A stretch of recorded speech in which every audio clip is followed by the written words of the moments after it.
Now we come to the section on marketing. And it's important to realise that marketing actually divides into two things. You've got strategic marketing, and then you've got marketing communications.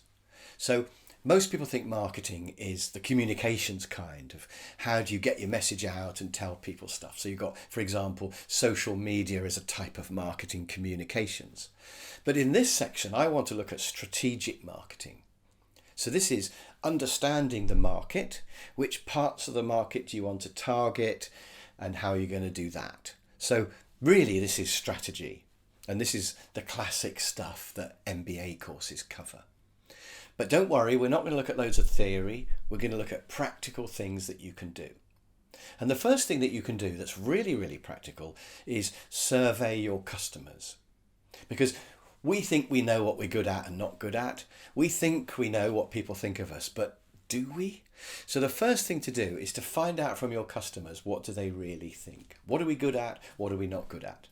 And by the way, it's a good idea to ask them, how important is this and how good or bad are we at it? Because it might be we're bad at something that's not very important, or it might be that we're bad at something that's really important. So you want to ask them, how important is it, as well as are we good or bad at it? And this could be price, quality, lead time, range, it could be customer service, everything to do with what you do. We need to know, what do the customers think of it and how important is it to them? And we're not going to survey just our customers. We also want to survey ex-customers. Why did they leave? So you could do this when they leave, but you could even go back to a customer who was perhaps used to be a customer 5 years ago, and just say, what's your view of us now? What do you think of us as a business now? How do you see us? And of course, hidden in that really is, well, why don't you come back to us? It'd be really interesting to know why they think their current supplier is better than you.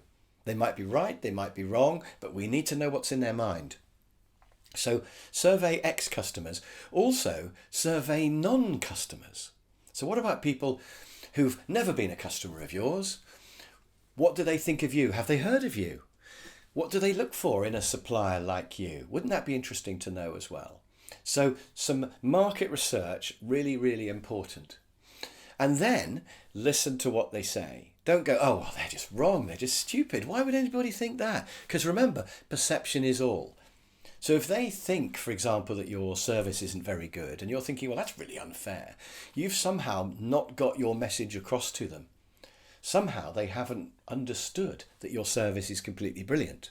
You need to change your message in some way. So listen to the feedback you get. Don't argue with it. So I know it's hard to live with bad news, but it's important. And in fact, it's really hard to get anything from customers, especially bad news. So treasure it. Rather than thinking, I wish I'd never heard that, think, this is absolutely gold dust, that I have found out this, that they think this about me or my business. This is really useful to know.